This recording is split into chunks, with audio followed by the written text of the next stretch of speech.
کو اپنا دل جو ہے کینے والا دل نہیں بنانا ہے بلکہ مدینے والا دل بنانا ہے۔ استاد زمن کہتے ہیں رہے ان کے جلوے بسے ان کے جلوے، رہے ان کے جلوے بسے ان کے جلوے، میرا دل بنے یادگار مدینہ، میرا دل بنے یادگار مدینہ۔ تو ان چھوٹے پاجاموں سے دور رہنا پڑے گا جو دل سے نبی کی عظمت نکال لیتے ہیں۔ اچھا لوگ امپریس کیوں ہوتے ہیں؟ وجہ ہے اس کی، لوگ جو ہے ان کی طرف مائل کیوں ہو جاتے ہیں؟ ان کی نمازوں کو دیکھ کر۔ اور سنیوں کی جو ہے سب سے بڑی کمی یہی ہے کہ سنی نماز نہیں پڑھتا۔ سب سے بڑی کمی سنی کی یہی ہے کہ سنی جو ہے عقیدے کے معاملے میں، ایمان کے معاملے میں چٹان کی طرح ٹھوس ہے، لیکن عمل کے معاملے میں ڈھیلا ہے۔ قسم خدا کی جس دن سنی نمازی بن گیا اس دن ہر مسجد پر سنیوں کا قبضہ ہوگا۔ اس دن جو ہے دلی کے جامع مسجد میں جو ہے کوئی بدعقیدہ امام نہیں ہوگا، مسلک اعلیٰ حضرت کا ماننے والا امام ہوگا۔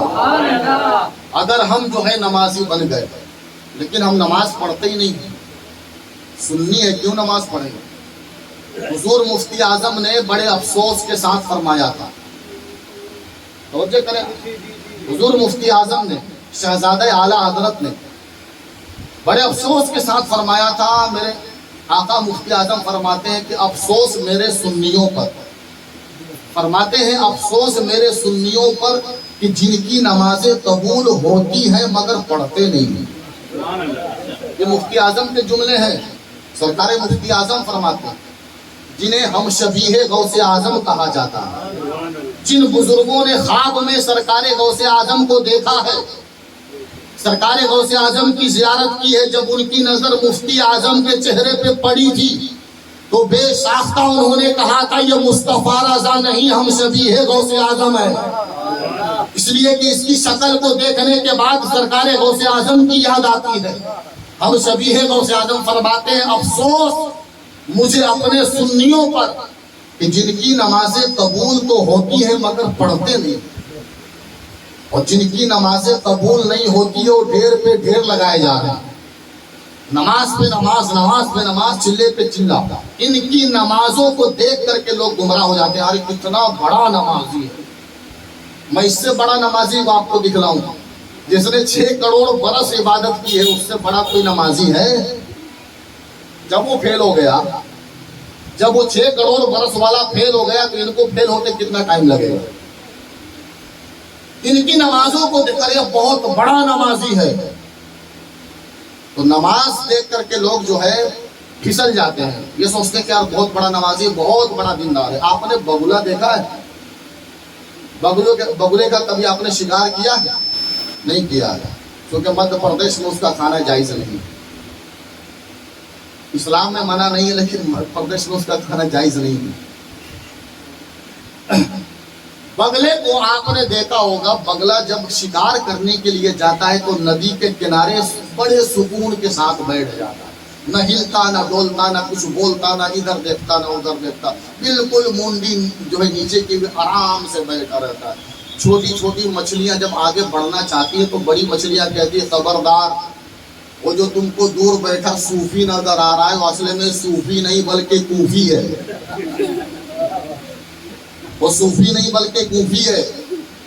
چھوٹی چھوٹی مچھلیاں یقین نہیں کر پاتی ہے کہ ایسا نہیں ہو سکتا ہے، دیکھنے کے بعد، چہرہ دیکھنے کے بعد ایسا لگتا ہے کوئی اللہ والا بیٹھا ہوا ہے، ہمیں فالتو جو ہے بہکایا جا رہا ہے۔ بڑی مچھلیاں کہتی خبردار، جسے صوفی کا لبادہ اوڑھے دیکھ رہی ہو وہ صوفی نہیں ہے، صوفی کے لباس میں ڈھونگی ہے، اس کے قریب مت جانا ورنہ جان چلی جائے گی، اس کے قریب مت جانا۔ بالکل جو ہے سست کھڑا رہتا ہے، ادھر ادھر، ایسا لگتا ہے کہ اس کی جان ہی نکل گئی، بالکل ایسا لگتا ہے کہ اللہ کا کوئی نیک بندہ بیٹھا ہوا، آرام سے بیٹھا رہتا ہو۔ جیسی مچھلی سامنے آ کے ٹوپ سے ہونٹ مارتا ہے، لے کے فرار ہو جاتا ہے، لے کے غائب ہو جاتا ہے۔ مچھلیاں سمجھتی ہے کہ جو ہے اللہ والا بیٹھا ہوا ہے، چلو قدم بوسی کر لیتے۔ چھوٹی مچھلیوں کو سمجھ میں نہیں آتی بڑی مچھلیوں کی بات، سوچتی اللہ والا بیٹھا ہے، چل کے قدم بوسی کر لیتے، جھوم لیتے ہیں قدم، پتہ نہیں پھر موقع ملے نہ ملے۔ یہ سوچ کر جیسی قریب پہنچتی قدم چومنے کے لیے تو صوفی صاحب ان کو چونچ میں دباتے ہیں اور لے کر کے 1 2 3 ہو جاتے ہیں. پھر ان کو احساس ہوتا ہے کہ یار جو ہمیں سمجھایا جا رہا تھا بالکل صحیح سمجھایا جا رہا تھا, ہمیں جو بتایا جا رہا تھا بالکل صحیح بتایا جا رہا تھا, کاش ہم نے بڑی مچھلیوں کی بات مان لی ہوتی تو آج ہماری جان نہیں جاتی, آج ہم جو ہے ہلاک ہونے سے مرنے سے بچ جاتے, آج ہماری تباہی نہ ہوتی, آج ہم بربادی کے دہانے پہ نہ پہنچتے. اس وقت ان کو پتہ چلتا ہے.